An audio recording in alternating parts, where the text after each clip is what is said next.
Ang natira po, 733 million na lang. Niwala 1 billion kong eh. Kaya nga, halos 1/3. Opo, tama kayo.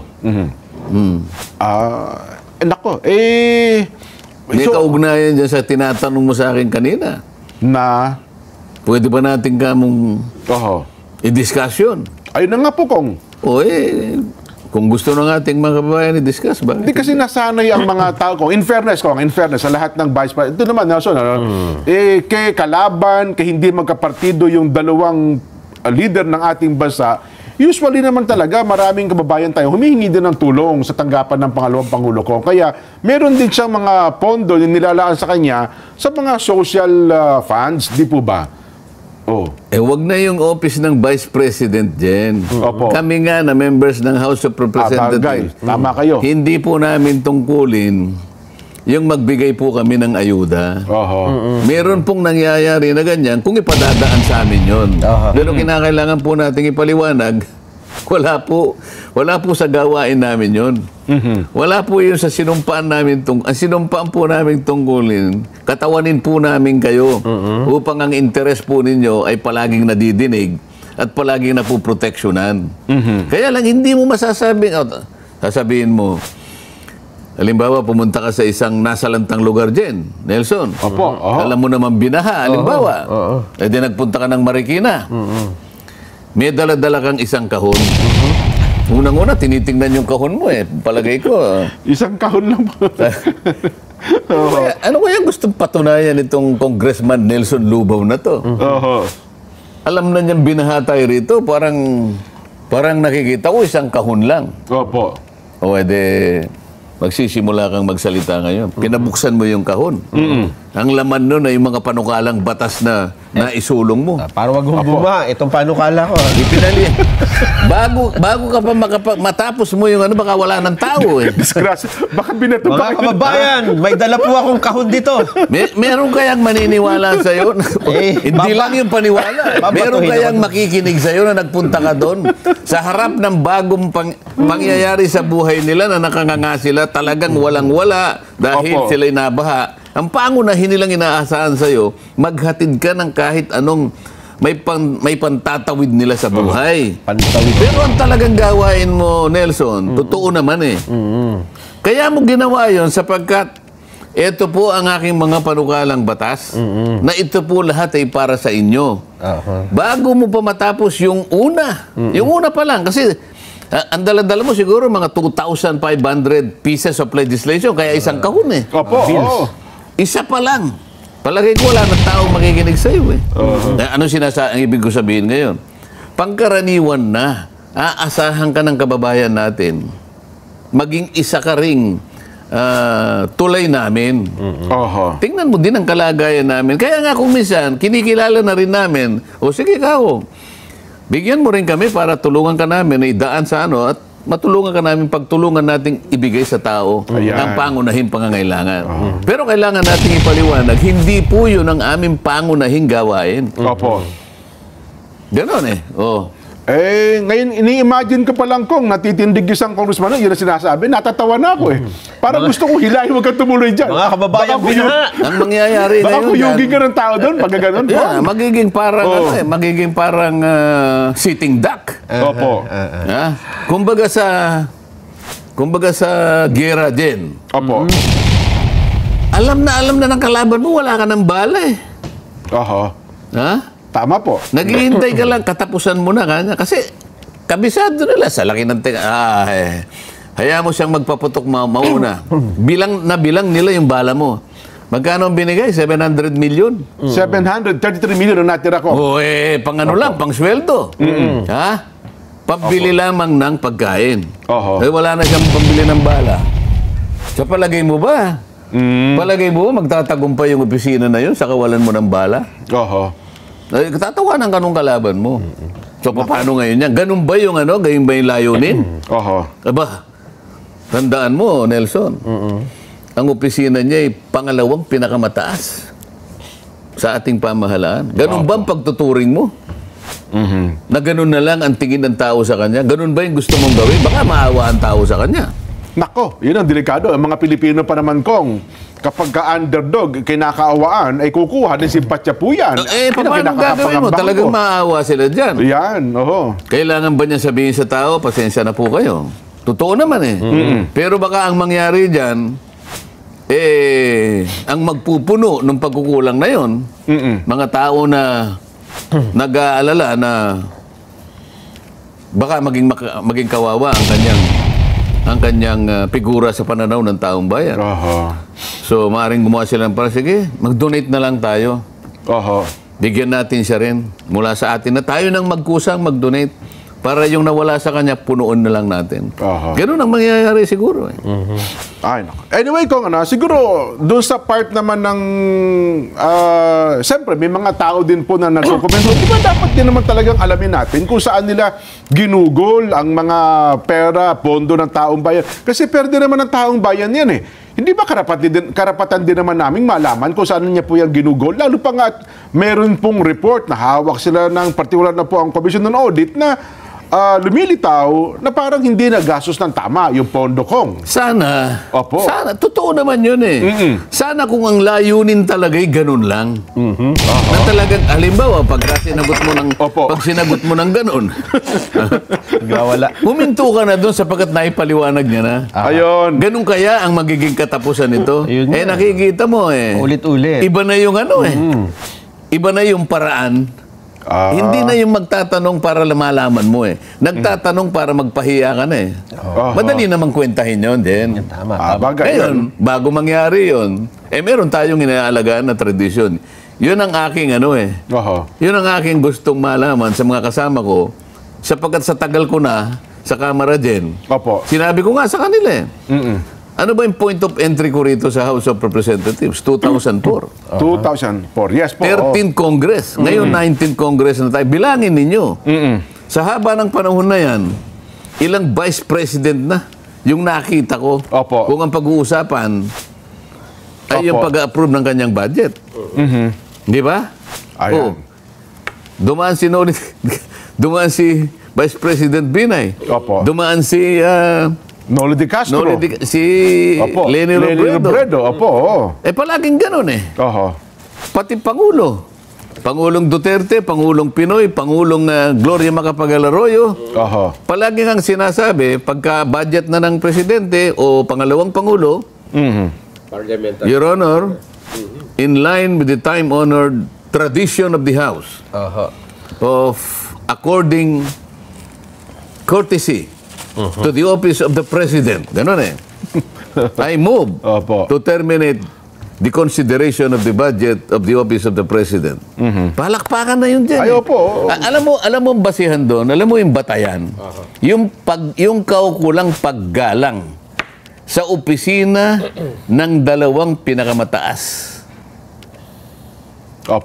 na leader ng ating bansa. Alam mo, pwede mo pang idagdag yun eh. Maski na yung hudikatura. Palaging ganun din. May nagtatanong parang formalidad eh. Formalidad. Pagkatapos ngayon, bakit mo iibahin? Pinaalala ko nga sa kanya, Madam Chair, nakalimutan mo na ba? 2022 budget. Noong 2022, tumayo ka ako si Congressman Nonoy Libanan, yung ating minority leader. It took him only 13 minutes. He moved to dispose the consideration of the OBP budget. At dagli-dagli rin naman tumayo ka ako yung majority leader, Manix Dalipe, para sigundahin ang kanyang motion. 13 minutes. 2022. Nakalimutan nyo na po ba yun? 2023, sino ang tumayo? The presidential son, Sandro Marcos. Senior Deputy Majority Leader. Anong sabi niya? Ganun din. In line with the time-honored tradition, well kept by this House, I move to terminate the budget of the OBP. nag-object si Franz Castro. Opo, makabayang black ng time na yun. Opo. Oh, the objection was so revolting. Opo. I object. Ganun-ganun eh. Talaga, alam mo naman sila eh. Opo. Ha? May kamay pang ganun. I object. O de, pag may objection sa rules namin, let us divide the house. Ayan. O dinivide. O sino po kanya ang sasang-ayon dun sa objection ni Franz Castro, itaas po niyo yung kamay. Opo. O silang tatlo lang ang nagtaas. Oho. Sino po yung sumasang-ayon sa motion ng ating Senior Deputy Majority Leader na ipahinto na po ang pagtatanong sa budget ng opisina ng Vice President? O, botuan lahat. Opo. So, natalo yung objection. Objection, opo. Anong ibig sabihin yan? In-uphold ang tradition. Ayun. O, bakit ngayon? Tinanong ko, Madam Chair, ito po bang tradisyon na to na ating pinangalagaan sa mahabang panahon, katapos-tapusan nga, 2022, inaalagaan pa natin, 2030, pinalagaan. 2024, bakit po ang nangyayari? Hindi na po natin igagalang ngayon. So, ano pong katwiran? Bakit sinagot naman ni Chair Kim Bokong na nung tinanong niyo siya, ang sagot niya, opo, ginagalang pa naman po natin yan. Di ba, yun po naging sagot niya ko, may problema. Hindi ganun sagot. Oho. Sabi ko, are we now setting aside or discarding this tradition? Oho. Okay, yun ang unang tanong, gago. If we are discarding this tradition today, is this committee authorized to do that? Okay. Opo. O, sabi niya, short answer to both questions. The answer is no. O ibig sabihin, ginagalang pa rin natin Opo. ang ating tradisyon. Yung nung isa, ay hindi po kaya ng kumiting ito na itapo ng isang tradisyon. Sa makatwid, nauwi kami doon sa pagsang-ayon Sa pag, ano, na kailangan igalang pa rin natin hanggang ngayon yung tradisyon. So, kung ganun po ang sagot ninyo, Madam Chair, I now respectfully move to terminate consideration of the budget of the Vice President. ang problema. In line, hindi ko na sinabi yun kasi nandun na yung premise eh. Total, ginagalang pala natin ang tradisyon na yan, I now move. Ito, nag-object na naman yung Makabayan Black. Let's divide the house. Yan. Ang nangyari kabaligtaran eh. Nabaliktad nga po ang pangyari ko. Hindi sila bumoto sa akin. So, ibig sabihin, ayaw pa rin nilang igalang yung tradisyon. Hindi na sinunod. Ibig sabihin, sinasabi nung... lip service eh. So, yung kanilang pagkakasabi na ginagalang nila ang tradisyon, yung gawa ay kabaligtaran. Well, ako naman ko, ito naman yung punto ng iba. Hindi naman kaya yung, bagamat sinabi ng presiding officer, na, well, ginagalang para natin yung tradisyon na yan, alam nyo naman ko, may mga tradisyon na lumilipas ang panahon. Minsan talaga, nababaliwala at hindi na po nasusunod ang mga tradisyon. Hindi kaya yung pagkakataong ito, baka naiba na po. Baka hindi na applicable. Oo nga. Kasi may mga tradisyon ito. Sasakyan kita sa salita mo yan. Oho. Merong formal na mechanism dadali natin sa plenary kasi po yun ang nalagay sa tuntunin eh. Ganun ang magiging setup dapat. Formally po nating inaalis ngayon ang tuntunin sa mahabang panahon na naging tradisyon. Huwag na po nating isaalang-alang ang opisina ng Vice President. Alisin na po natin ang tradisyon na kumakapit dyan. Ayun. A-approvein ngayon in plenary. Sa buong lahat majority ng lahat ng miyembro ng House of Representatives. Yun palang dapat na set up. Dapat ganun muna. Sabi ko nga sa kanila, we are ruled by parliamentary procedures. Parliamentary procedures grow from and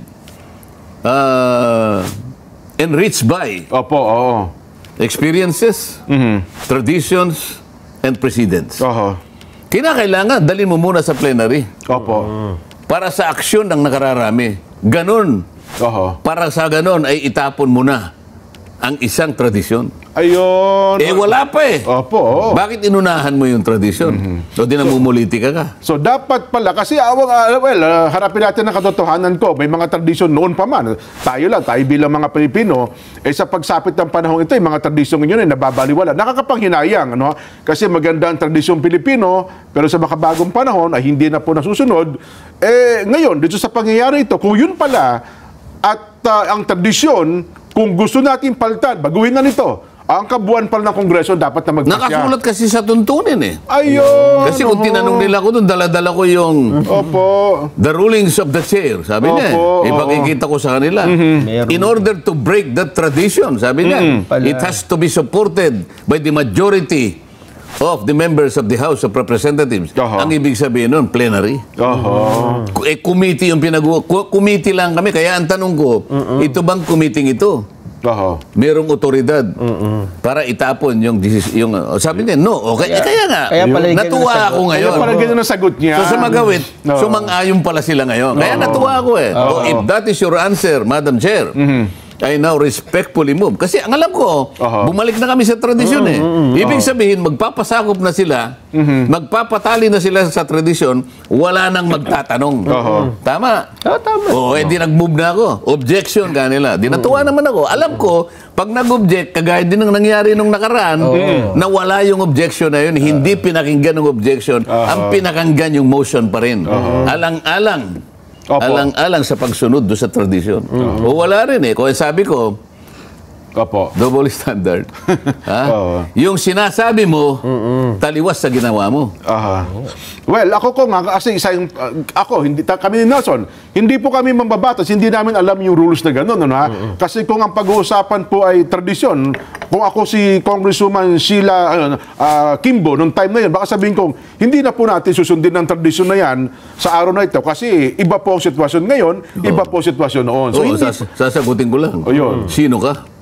Yun palang mangyayari. Ikaw ba? Ay may karapatang sabihin mo yan sa pansarili mong opinion. Kasi ko nga, yan din po ang sentimiento na napakarami sa social media. Kasi hindi nila naintindihan yung rules na yan. Kaya nga natin pinapaliwanag.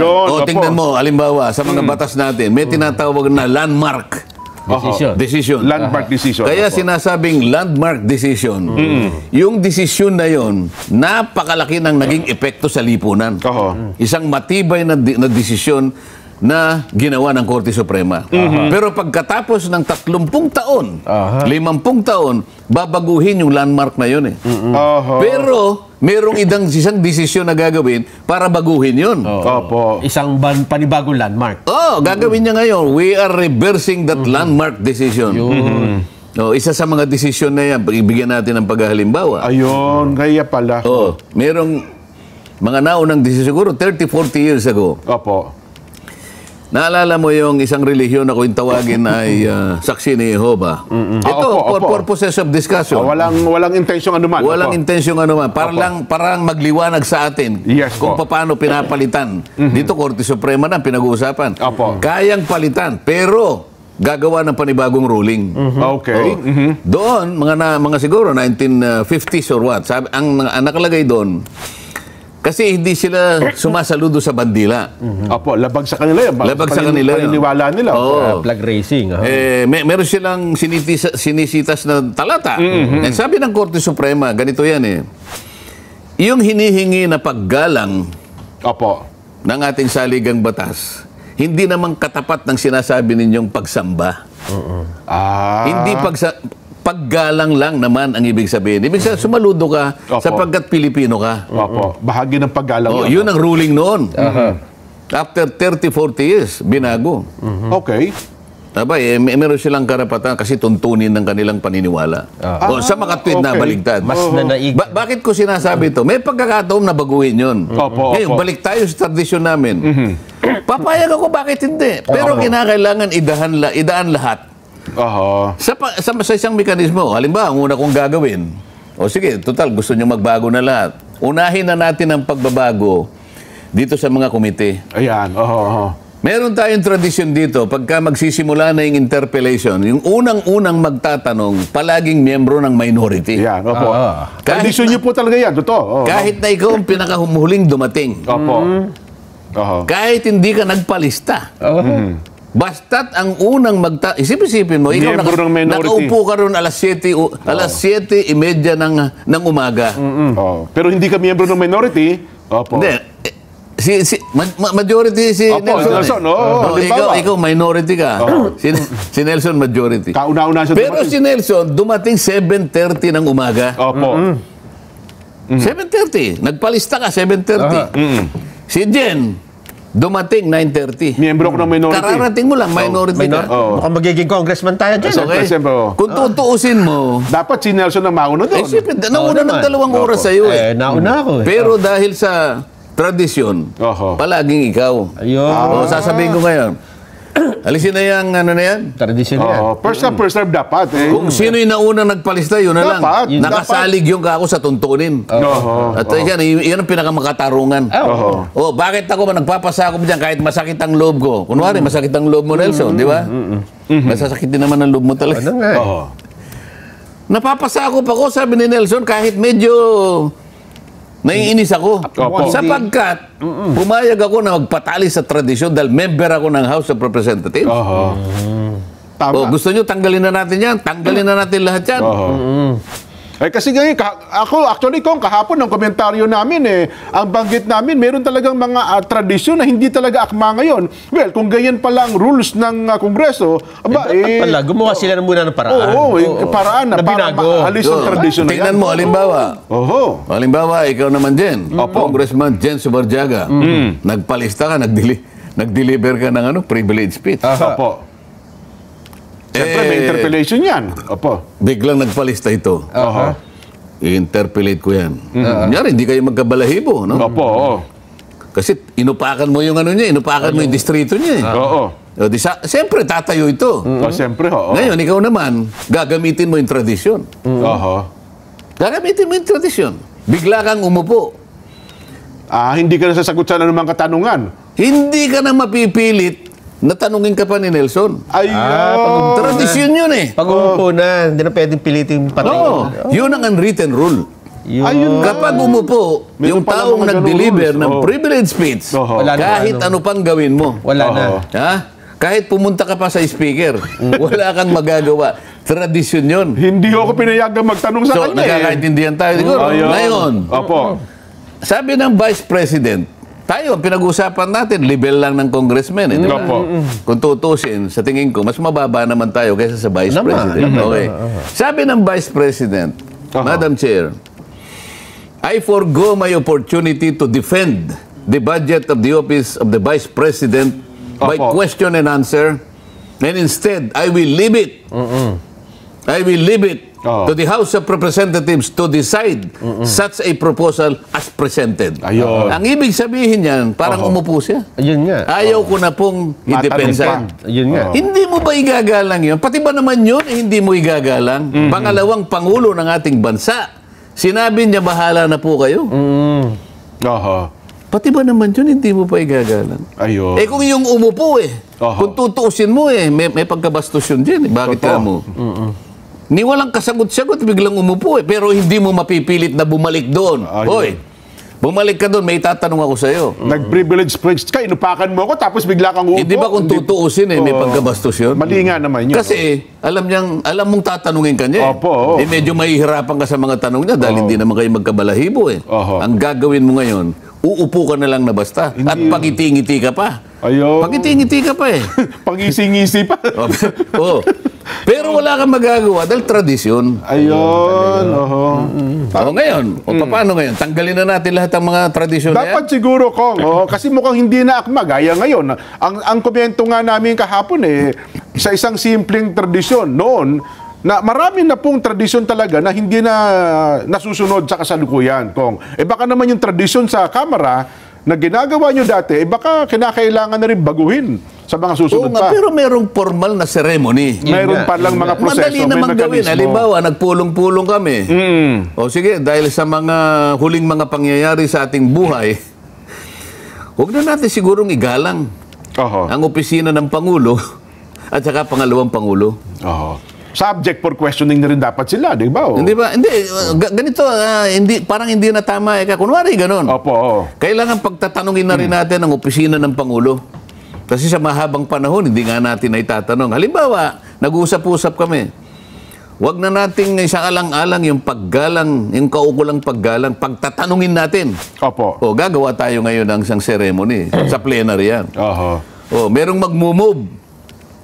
Mr. Speaker, I move that the time-honored tradition of refusing to ask questions in deference and respect to the office of the President and the Vice President, we have to set aside the tradition Okay. because it is inconsistent with the provision of the Constitution, particularly public office is a public trust. Yan. Halimbawa, ganun. Yun ang linya. O, Opo. debate ngayon. Debate. Opo, Pagkatapos ng debate, pagtalunan natin ngayon, those who are in favor of disposing the time-honored and well-kept tradition of the House since time immemorial, say aye.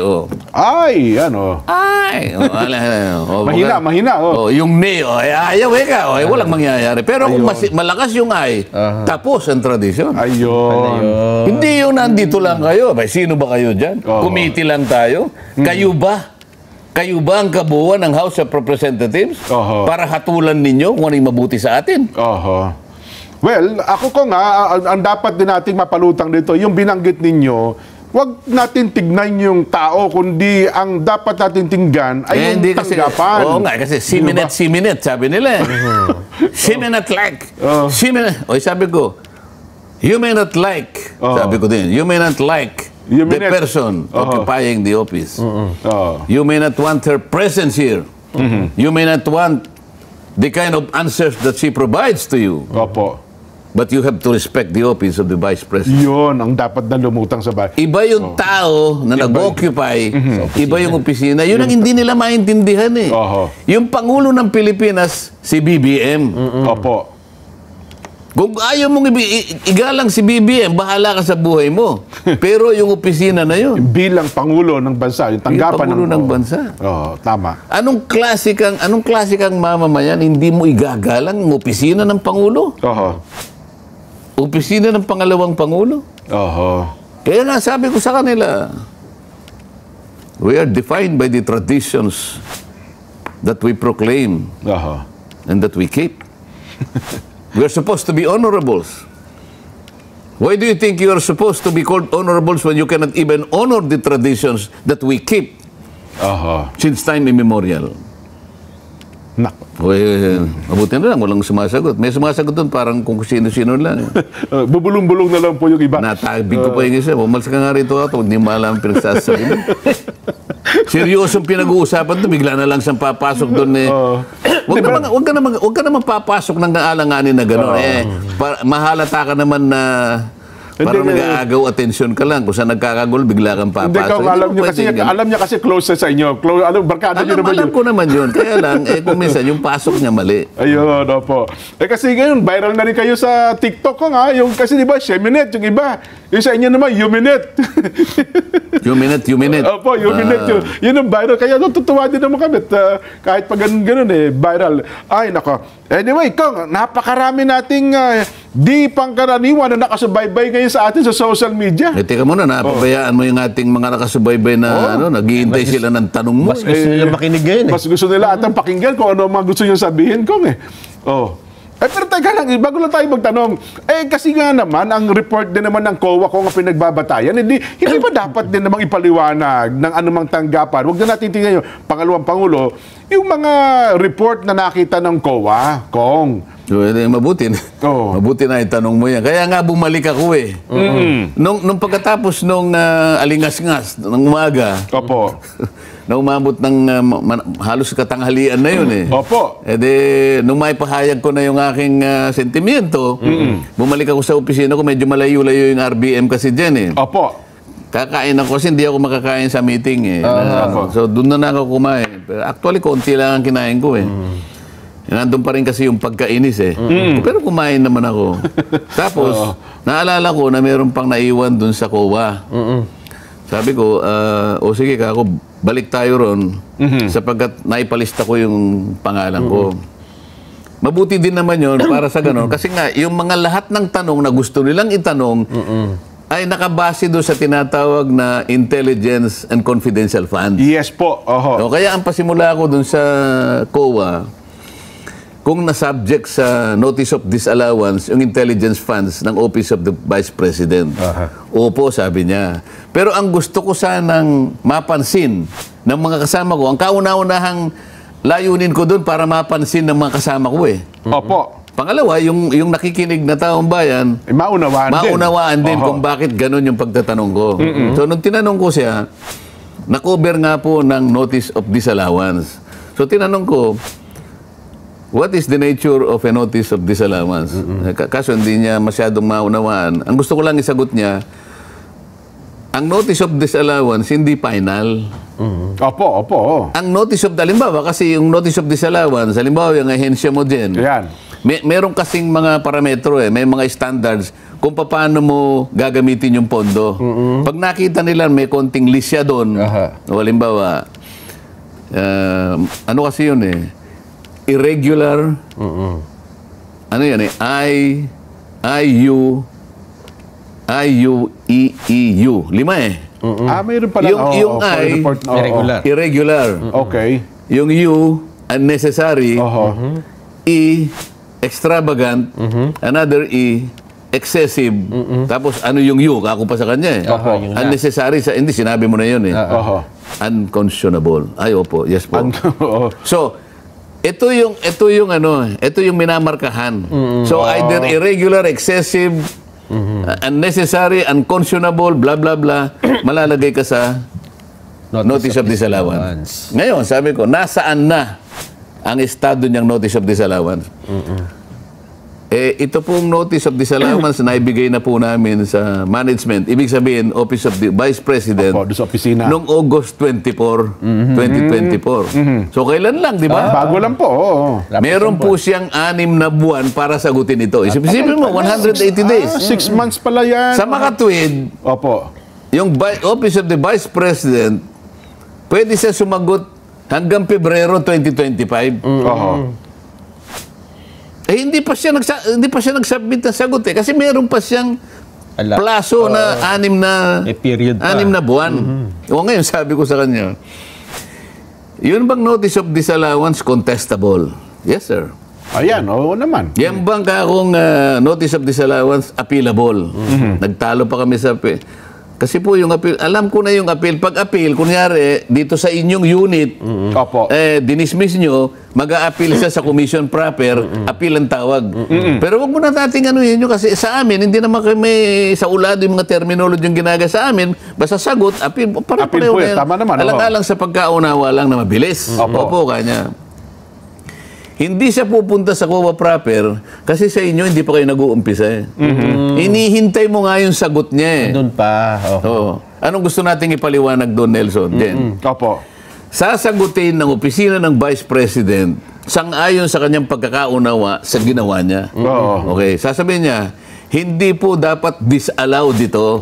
Dapat i-allow nyo sapagkat nagkamali. Kukontrahin niya yun. Mag-a-argue siya din. At ipakikita niya sa abot ng kanyang kakayahan, meron naman silang abogado. Hindi po. Ang pagkaunawa po nyo ay ganito. Ang amin pong pagkaka-interpret sa ginawa ninyong parametro, ganito po yun. Ibig sabihin yan, kukontesin niya. May pagkakataon na maaaring manalo yung Vice President. Pwede niyang palitawin. Kasi kung minsan, hindi nakita ng auditor lang yun Tama. Auditor lang yun. Kung minsan, walang abogado sa unit niya kung halimbawa lumitaw na tama yung Office of the... Sa akin lang naman Ano ang ating gustong palabasin dito? Walang pinali pa dyan Sasagot pa lang, mag-a-argue. Iko-contest niya yan, i-a-appeal niya yan, sa katapos-tapusan ng daigdig. So wala pang bearing Bakit ngayon sabi ko doon sa COA, tama ba ka ako na yung mga kasama ko? Ganun pa lang kalagayan. Sasagot pa lang. Yun pa lang estado. Tama ba ka ako nung nakarang isang araw na pinasimulan itong hearing na to, ang mga kasama ko rito ay naglululundag. Nagalit pa yung isa Hindi po naglulundag. Baka hindi naman si Tagalog masaya. Ang ibig ko lang sabihin, nag-uunahan pa kayo na pagdamba sa opisina ng Vice President. Gusto nyong magunahan kayo samantalang kayo po naghihintay pa kung ano po ang isasagot ng pangalawang Pangulo. Hindi po ba nyo kami papayuhan? Payuhan nyo po kami. Kasama na ako doon.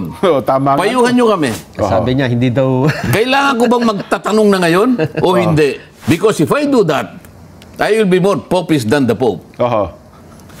Hindi ko po masasagot kasi po, kayo po, hindi nga, payuhan mo lang kami. Ayaw magpayo. Payuhin mo kami. Oo. Dapat na ba kaming magtatanong sa gayong ikaw, hindi mo ba pala natatanggap yung argumento at pagsagot ng pangalawang Pangulo? Hindi ka ba matatawa sa amin? Tingnan mo kahit itong mga... Dapat ka na bang... Nagdadadamba na sila. Ayaw niya yung naglulunod. O sige, nagdadadamba. Dapat ko na bang gamitin itong report ninyo laban sa tanggapan ng ganito? Isipin mo. Sasagutin pa lang. Sasagutin pa lang. Intayin mo naman yon. Respeto mo na lang sa opisina ng Vice President. Sasagot eh. Bakit hindi pa siya sumasagot? May 6 na buwan pa siyang sumagot eh. Piniprepare mabuti. Katapos-tapos, anong malay mo kung halimbawa nasagot niya? At medyo tumama. At sinabi, oo nga pala. So, allowed. So, wala na yung, mamamatay na yung notice of disallowance. Kasi allowed eh. Naipagtanggol niya yung sarili niya. Ngayon, bakit ka magtatatanong ngayon? Ba't ka maglulundag?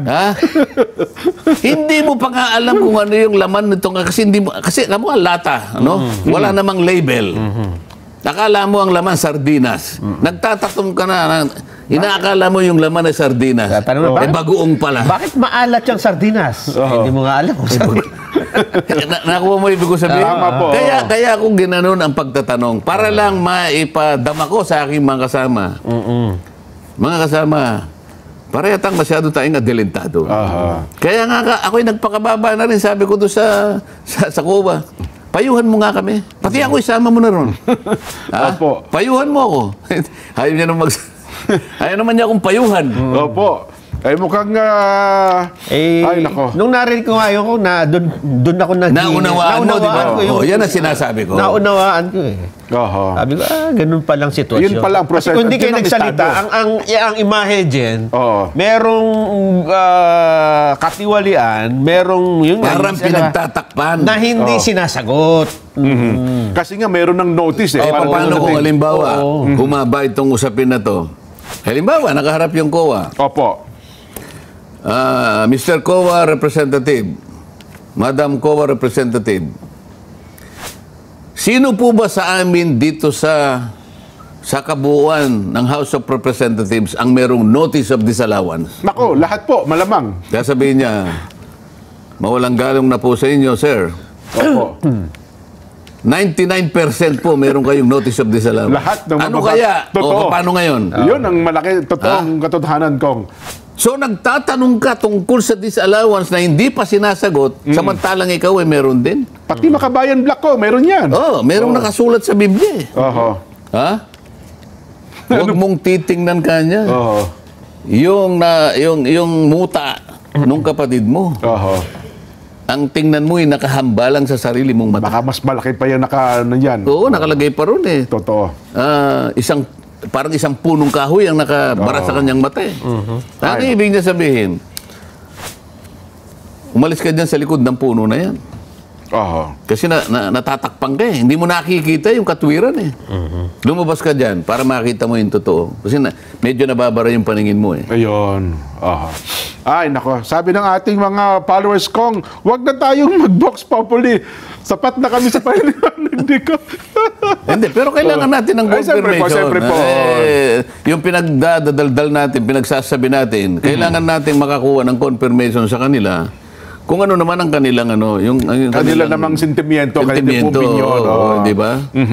Ay di, gusto ko gusto ko tanong kung dapat na ba nating alisin yung maraming tradisyon sa Kongreso kung yaman din lamang, yun ganito pala ang... Hindi, i-limit natin doon sa nangyari. Kasi walang kasalanan yung ibang tradisyon eh. Bagay. Sa Office of the Vice President. Kasi ito yung nagkasala, ito lang eh. Pinilit na tanggalin. Na hindi man lang nila isinaalang-alang. Yung pag-aalaga sa maraming taon, sa mahabang taon, bigla na lang nilang kinalimutan nang wala namang kaukulang pagpapaliwanag. Ayan. Kaya nung tanongin ko, what is the reason? Wala sumagot eh. At inaalis na pala yung tradisyon na yun. Kung ano pala. Courtesy. At hindi mo rin pala basta-basta maalis yung ganung tradisyon. Hindi ganun. Yun pala.